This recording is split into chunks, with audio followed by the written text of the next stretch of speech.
Good morning to all our radio listeners and to our Facebook Live viewers.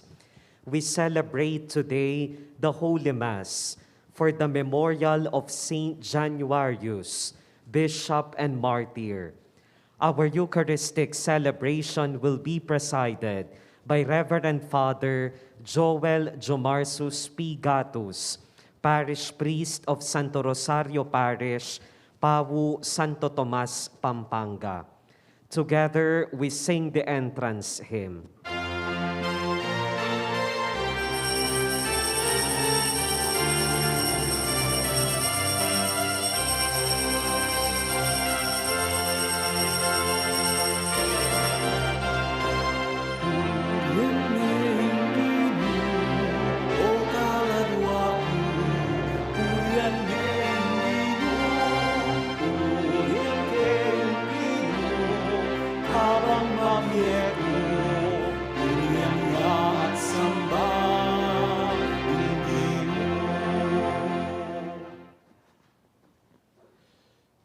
In the name of the Father, the Son, the Holy Spirit. Amen.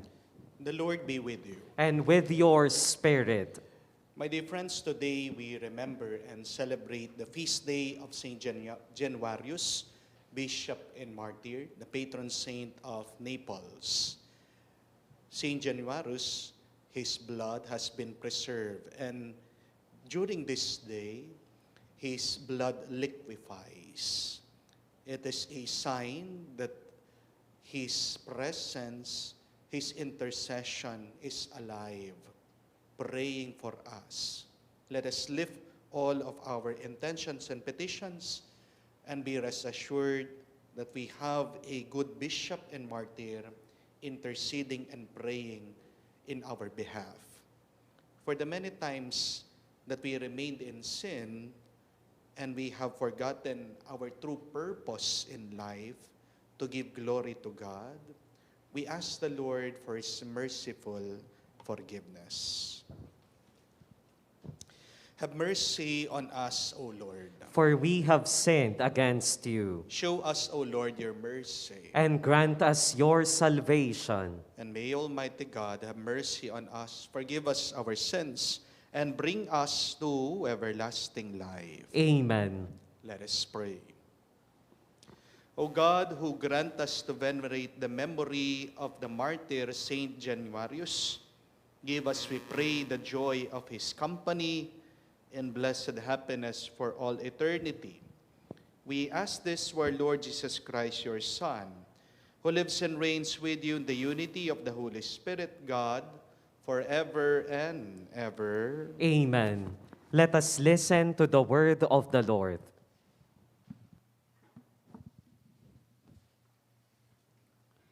A reading from the book of Proverbs. Refuse no one the good on which he has a claim, when it is in your power to do it for him. Say not to your neighbor, "Go and come again. Tomorrow I will give," when you can give at once. Plot no evil against your neighbor, against one who lives at peace with you. Quarrel not with a man without cause, with one who has done you no harm. Envy not the lawless man, and choose none of his ways. To the Lord, the perverse one is an abomination, but with the upright is his friendship. The curse of the Lord is on the house of the wicked, but the dwelling of the just he blesses.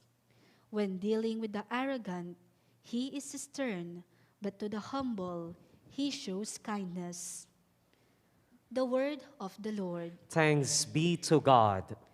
The just one shall live on your holy mountain, O Lord. The just one shall live on your holy mountain, O Lord.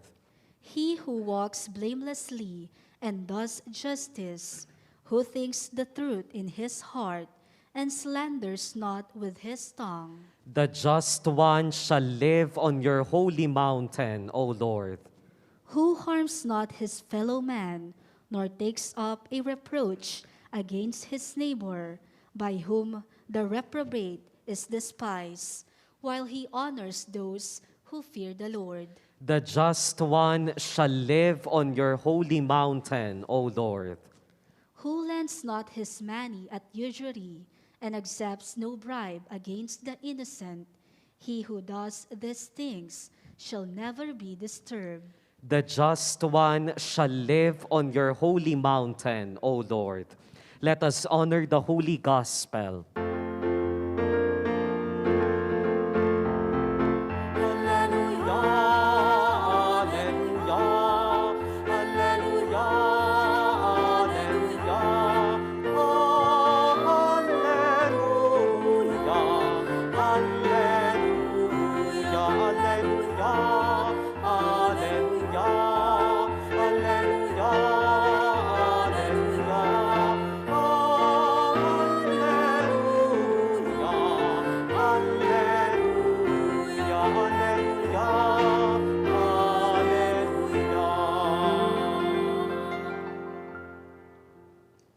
The Lord be with you. And with your spirit, A reading from the Holy Gospel according to St. Luke. glory to you, O Lord.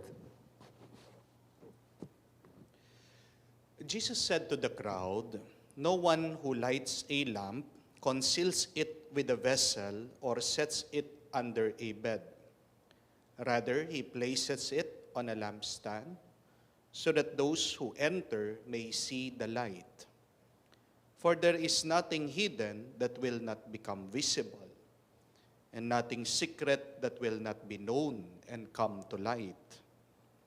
Take care then how you hear. To anyone who has, more will be given, and from the one who has not, even what he seems to have will be taken away." My dear friends, the good news of our salvation. Praise to you, Lord Jesus Christ. Good morning po, magandang araw ulit sa inyong lahat. Magandang araw po, Father. Pera, sipag, o panaginip, pangarap. Anong mas mahalaga? What should be our priority? What is the most important in life? Is it money, diligence, or purpose? May mga iba kasi sinasabi nila, kung may pera lang ako, wala nang problema. Di po ba? But let's say, you have all of the money in the world. You have all of the wealth and possessions that you need. Pero kung wala kang sipag, kung wala kang layunin, kung wala kang panaginip, kung wala kang dahilan para mabuhay, para saan yung pera? Mauubos lang. Mawawala. Masasayang. Di po ba? Hindi ko alam kung alam nyo, si Arnold Schwarzenegger, may dalawa po pala siyang anak na lalaki. Pero nakakabigla, magkaiba itong dalawang anak niya. Yung isang anak niya, talagang ang laki-laki ng katawan. Muscle bound, kamukha ng kanyang ama, si Arnold Schwarzenegger. No? Napaka-macho. Pero yung isang anak niya, pag nakita niyo po, hindi man po kayo mag-iisip na, anak yan ni Arnold Schwarzenegger? Bakit? Ang taba-taba. Tingnan niyo po, nasa kanya na yung genes ni Arnold Schwarzenegger. Nasa kanya yung kayamanan ng kanyang ama. He can do something about his physical body, about his life. Pero bakit pinabayaan niya na sobrang taba niya at mukhang napakatamad nitong bata? It may be because of the lack of diligence and purpose. May pera, may grasya, may blessing, pero walang sipag, walang panaginip, walang pangarap, walang layunin, walang dahilan. Sabihin naman natin, meron kang sipag. Is that enough? Sapat na ba yun? Alam natin hindi. Kasi ang dami-dami dyan, ang sisipag, pero bakit hindi yumayaman? Tignan niyo po yung mga karpintero, yung mga mason, yung mga laborer. Ang sisipag po niyan, ang bibigat ng kanilang mga trabaho. Mga karpintero, mga tubero, mga electrician. Kayo pong mga manggagawa. Araw-araw, nagigising ka, yung mga iba sa inyo, 4:00 ng umaga. Para mag-commute, ilang mga sakay, yung inyong sasakyan, ilang mga jeep, bus, tricycle, MRT, LRT, yung inyong sasakyan para makapunta ka doon sa iyong trabaho. Masipag ka. Marami dyan, masipag. Pero bakit hindi dumadami yung kayamanan? At minsan, makikita mo na hindi makabuluhan yung buhay. Di po ba? Nagko-call center, nagpupuyat, ang sipag. Pero tanungin mo sila, are you happy? They are miserable. Makikita mo pagkatapos ng kanilang shift, nandoon sa convenience store, umiinom ng Red Horse. Bakit? Pampatulog. Tatanungin mo sila, makabuluhan ba? Fulfilled ka ba? Masaya ka ba sa buhay mo? Sasagot nila, hindi. Gusto ko nang sumuko, pero wala akong magawa. Diligence is not enough. Hindi sapat yung masipag ka. Oo, importante yung pera, yung sipag. Pero ito po yung tandaan nyo. Unahin mo yung pangarap, yung panaginip mo.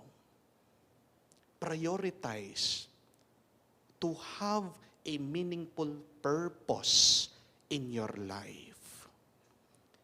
Kasi, pag meron kang makabuluhan, makahulugan, na layunin, dahilan, at panaginip sa iyong buhay, araw-araw magkakaroon ka ng gana. At kahit na wala kang pera, makikita mo, lilitaw yan. Lalapit sa iyo ang kayamanan.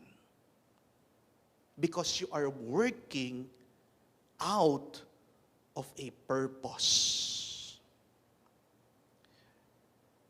Sa ating ebanghelyo, sa talimhaga ng Panginoon, pinapaalala niya sa atin, hindi naman tayo nagkukulang ng blessing, pagpapala sa Diyos. Pinapaalala niya, tayong lahat binigyan ng liwanag. Tayong lahat binigyan ng buhay. Pero anong ginagawa ng napakarami sa atin? Tinatago. Yung ilaw sa nilalagay sa ilalim daw ng kama. Di ba nakakatawa yun? Bakit itatago mo liwanag? Yung iba daw, tinatakpan sa basket. Bakit mo itatago? It may be because of a lack of purpose. Hindi alam ang dahilan. Walang nakikitang magandang layunin. O baka nakalimutan at hindi pa nakita magandang pangarap at panaginip sa kanilang buhay. please pray that you may find the right purpose in your life. Because remember this, if you have a right purpose, you may have wrong actions in your life, you will always get a good result. Pero kung mali yung layunin mo, kung wala kang dahilan, tama man yung iyong mga ginagawa, anong resulta? Wala. Di po ba? Kaya nga, kahit na nasasaktan ka diyan sa ginagawa ng iyong asawa sa iyo, basta't klaro, malinaw, mabuti ang layunin mo, pagpatuloy mo lang. Sige. Kahit na naho-homesick ka, nahihirapan ka na sa iyong trabaho, nabibigatan ka na, malapit ka ng sumuko. Kung klaro sa iyo, malinaw sa iyo, may mabuti kang layunin at pangarap, pagpatuloy mo lang. Humugot ka ng lakas dyan. Di po ba? Kahit na yung mga may sakit,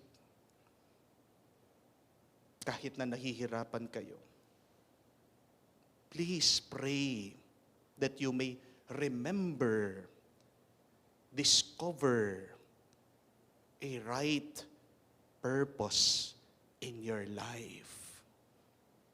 And you will have good and shining results, fruits in your life. Napakaganda ng libro ni Rick Warren. Ang pamagat po is A Purpose-Driven Life. Nabasa niyo na po. Kasi araw-araw gusto ni Rick Warren ay mapaalala sa iyo, para saan ba yung buhay na ito? Bakit hanggang ngayon buhay ka pa rin? Pinapaalala niya sa iyo, sa pamamagitan din ng mga ebanghelyo ng pagdarasal, ang dahilan bakit ginawa ka ng Diyos. It is to give glory to God. And you will never be wrong in your life. It will never be a waste of time in your life if you try to fulfill that purpose in your life. How can I give glory to God? Through my actions, through my words, through my relationships, through my dealings. Huwag niyo pong kalimutan yon. Yun yung pinakamaganda, makabuluhan na layunin, dahilan, panaginip ng ating buhay. Pagbibigay ng kaligayahan, papuri sa Diyos.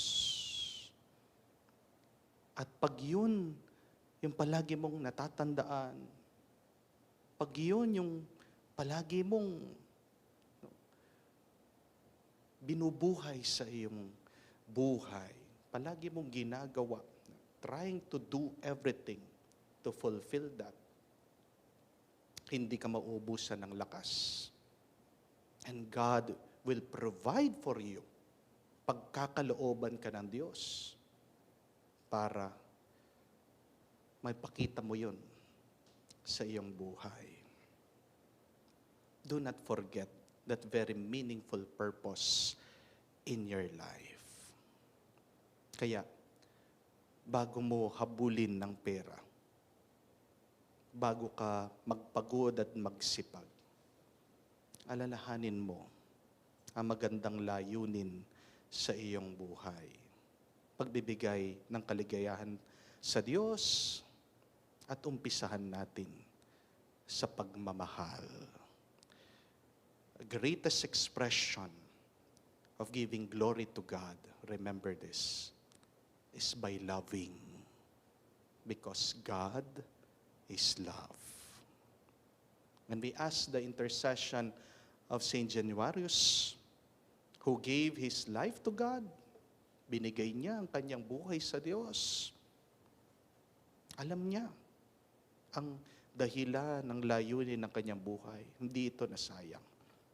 Pagmamahal sa Diyos, pagmamahal sa kanyang Santa Iglesia, sa kanyang simbahan. Kaya we say, St. Januarius, pray for us. May we discover our right purpose in our life, now and forever. Amen.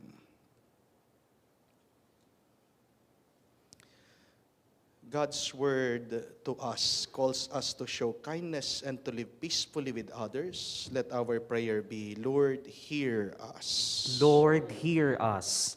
May those who mourn because of the death of their loved ones do so with gratitude in their hearts and be united in faith and love.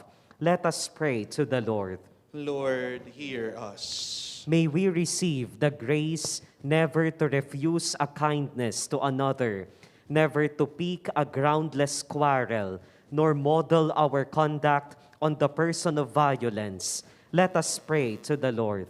Lord, hear us. May the Lord be close to the humble and sustain them in all their needs. Let us pray to the Lord.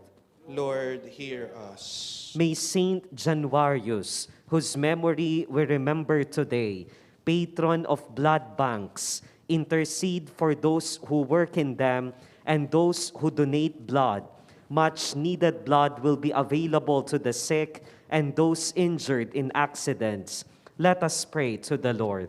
Lord, hear us. That our relatives, friends, and parishioners who have died, and all who have died in faith, especially those who passed away because of COVID-19, may be saved through the cross of Christ and so share his risen life. Let us pray to the Lord.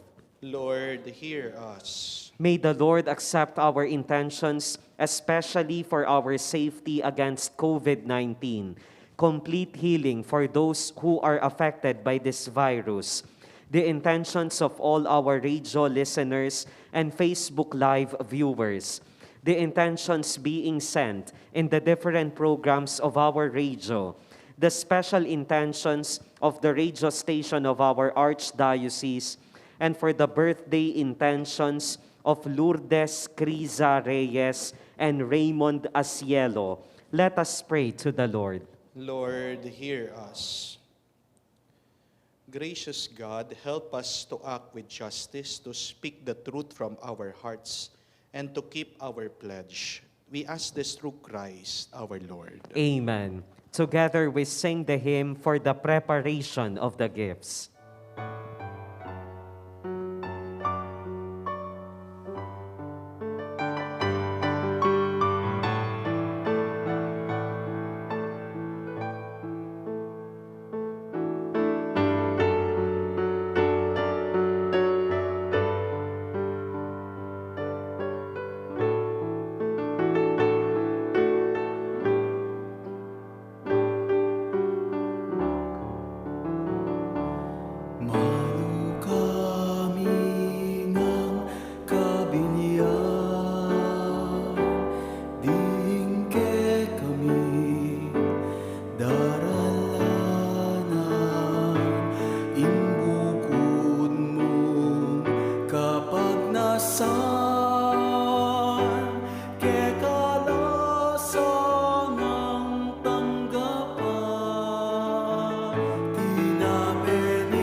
Pray now, my dear friends, that my sacrifice and yours may be acceptable to God, the Almighty Father. May the Lord accept the sacrifice at your hands for the praise and glory of his name, for our good and the good of all His holy church. Sanctify our offerings by your blessing, O Lord, we pray, and by your grace may we be set afire with that flame of your love, through which Saint Januarius overcame every bodily torment.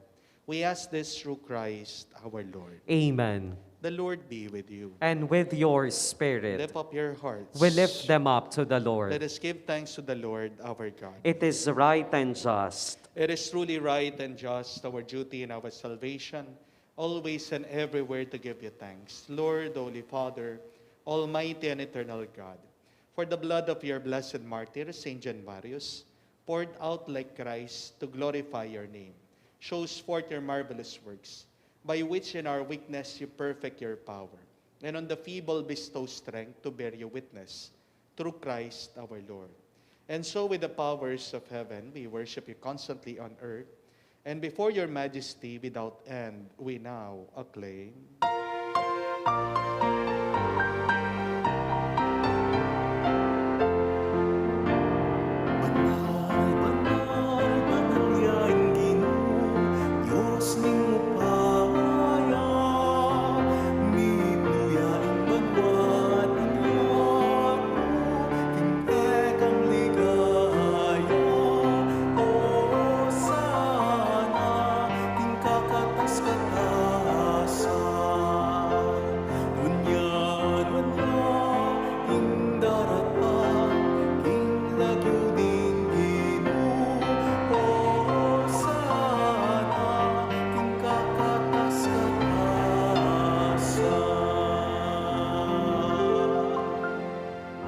You are indeed holy, O Lord, the fount of all holiness.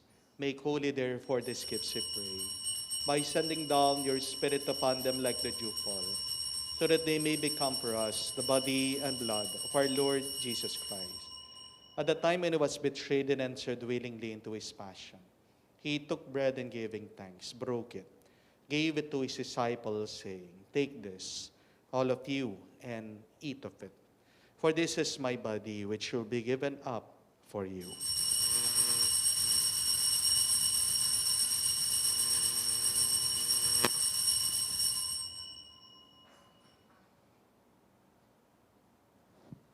In a similar way, when supper was ended, he took the chalice, and once more giving thanks, gave the chalice to his disciples, saying, "Take this, all of you, and drink from it. For this is a chalice of my blood, the blood of the new and eternal covenant, which will be poured out for you and for many, for the forgiveness of sins. Do this in memory of me."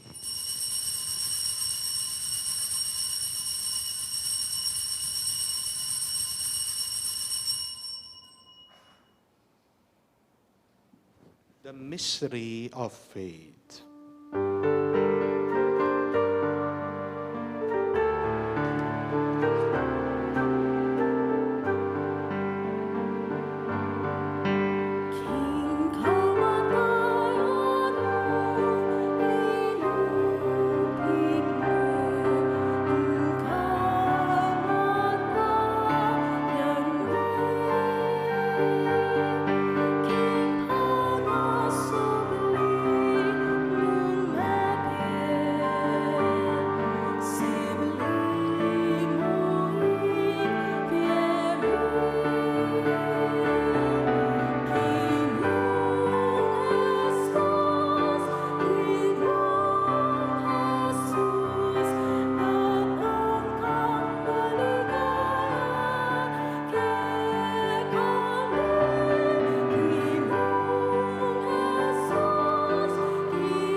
Therefore, as we celebrate the memorial of his death and resurrection, we offer you, Lord, the bread of life and the chalice of salvation, giving thanks that you have held us worthy to be in your presence and minister to you.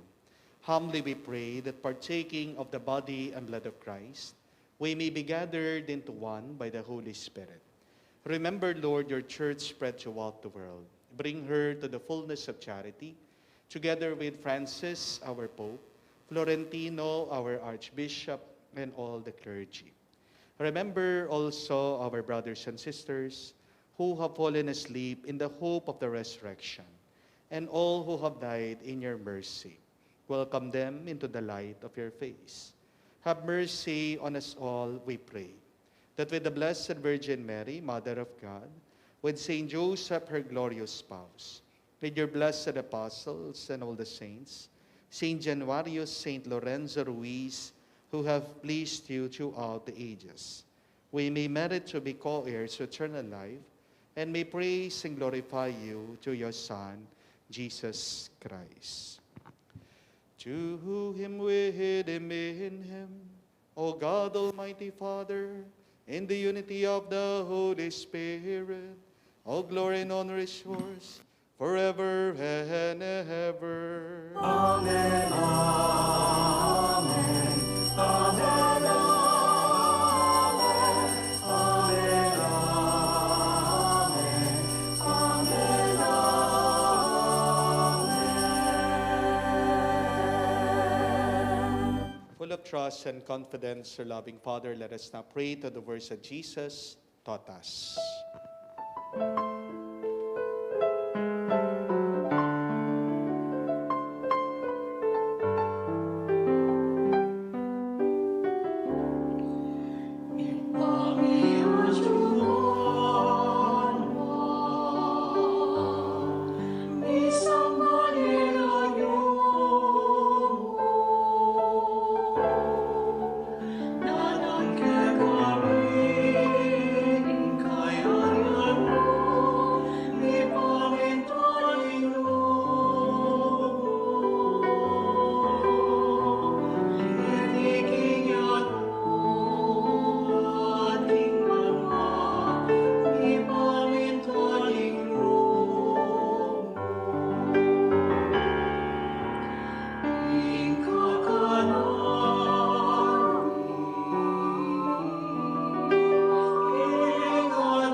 Deliver us, Lord, we pray, from every evil. Graciously grant peace in our days, that by the help of your mercy we may be always free from sin, and safe from all distress, as we await the blessed hope and the coming of our Savior, Jesus Christ. For the kingdom, the power, and the glory are yours, now and forever. Lord Jesus Christ said to your apostles, peace I leave you, my peace I give you.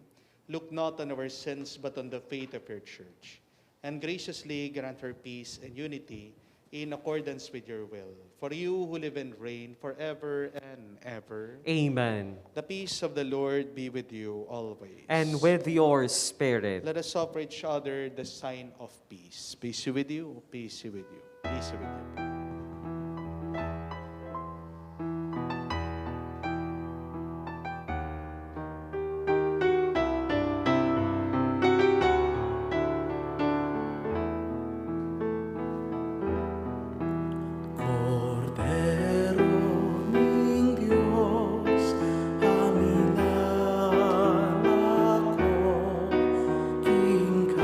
Kasalanan namin yatu.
My dear friends, behold our Lord and Savior Jesus Christ, our Lamb of God, the one who takes away the sins of the world.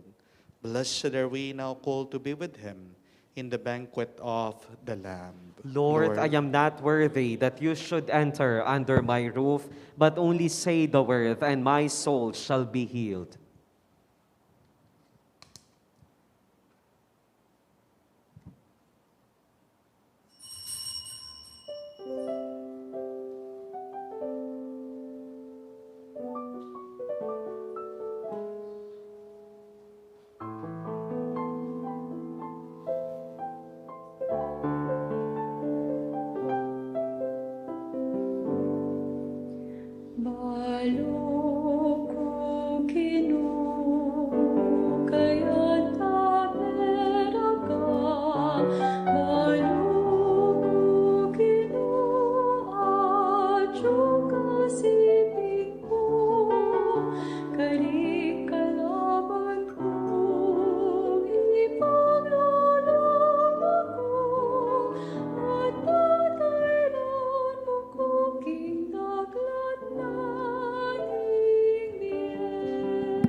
For our radio listeners and Facebook Live viewers who cannot physically receive the communion, we will join you in praying the act of spiritual communion. My Jesus, I believe that you are present in the most holy sacrament. I love you above all things, and I desire to receive you into my soul. Since I cannot at this moment receive you sacramentally, come at least spiritually into my heart. I embrace you as if you were already there and unite myself wholly to you. Never permit me to be separated from you. Amen. Abe-abe tayong pangadyan ngeni, ing panalangin kang San Lorenzo Ruiz, para karing katekista. O mayupaya at alanganggang ipa, pigkala mo kang San Lorenzo Ruiz, ing tetagan king kasalpantayanan, paulining lugod na keka. Sinuyuya king banal a kapulungan, meging tapat yang asawa, ipa at pamuntok ning pamilya. At bilang talapatutuning ebanghelyo, inarapa na ing kamatayan, libong biye abinye mo kaya, dinaon nangan keka. King panalangin niting banal a martir, saupan mo kaming atularan ing biyena, labanan mi at pagtagumpen, ing kasakitan king biye, pauli ning lugod mi keka. O San Lorenzo Ruiz, patulunan mi, ikeng katekista, mamilatan ka at ipanalangin mo kami, masusubok ing kaming kasalpantayanan at kasuywan, pauli ning pandemya, dapot king malasaop mo, maging tapat kami sana, king tengwanan ming kasuywan. King kekang pamamilatan, idaon mo king mapaglunos sa ipa, ding kekeng panalangin, ban kawangis mo, maging talapatutuna kening ebanghelyo ng Kristo, ban ayanad milaring anak, at kayanakan, king biye kasalpantayanan. Ing biye misana bilang katekista, makaibiya ligaya at kapuryan, king alananggang Diyos. kaya ing kapurian at dangalan, kambening Ginoong Hesukristo, at ning banala Espiritu. Amen.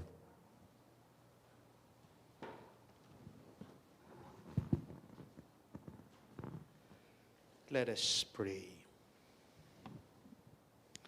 May the sacred mysteries of which we have partaken, O Lord, we pray, give us that determination which made your blessed martyr, Saint Januarius, faithful in your service and victorious in suffering. We ask this through Christ our Lord. Amen.